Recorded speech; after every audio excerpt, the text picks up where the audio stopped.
الحقيقة حنا زايرنا أبو عبد الله العماري، فالعماري الدوسري هذا من أهل الدمام ومن الريجيل اللي من الدواسر اللي في الدمام والخبر، هم اللي لهم صراحة الفعول الطيبة والتاريخ. ما عليك اي والله التاريخ المشرف.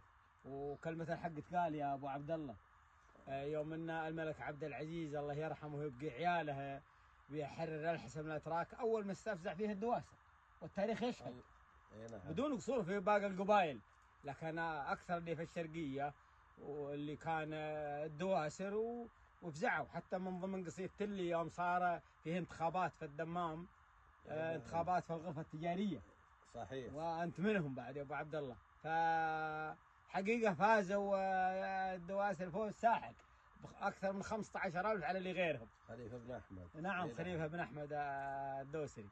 فقلت عاد أنا قصيدة يوم انهم فازوا، قلت يا سلامي يا سلامي على اللي حاضرين وخبروا اللي بعيد وبسط أوطانها.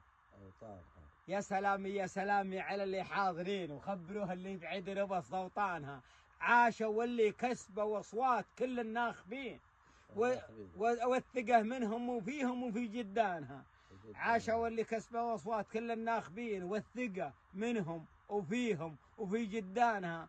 الدواسر فعلهم من قديمات السنين ما شابهها يكود البحر فوزانها، لأنه خيمهم قديم من البحر. الدواسر فعلها من قديمات السنين ما شابهها يكود البحر بوزانها. مرت ان تكون ضولة تراهم هاديين، ومرت مثل البحر جتك في طوفانها. يا ذكي الفكر ما ادري ينافسونه، يا ذكي الفكر خلك مع العالم فطين، لا تعاندنك رجال عظيم شانها.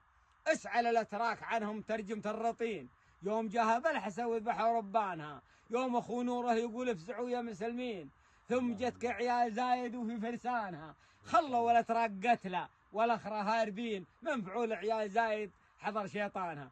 والتاريخ يشهد ما يحتاج.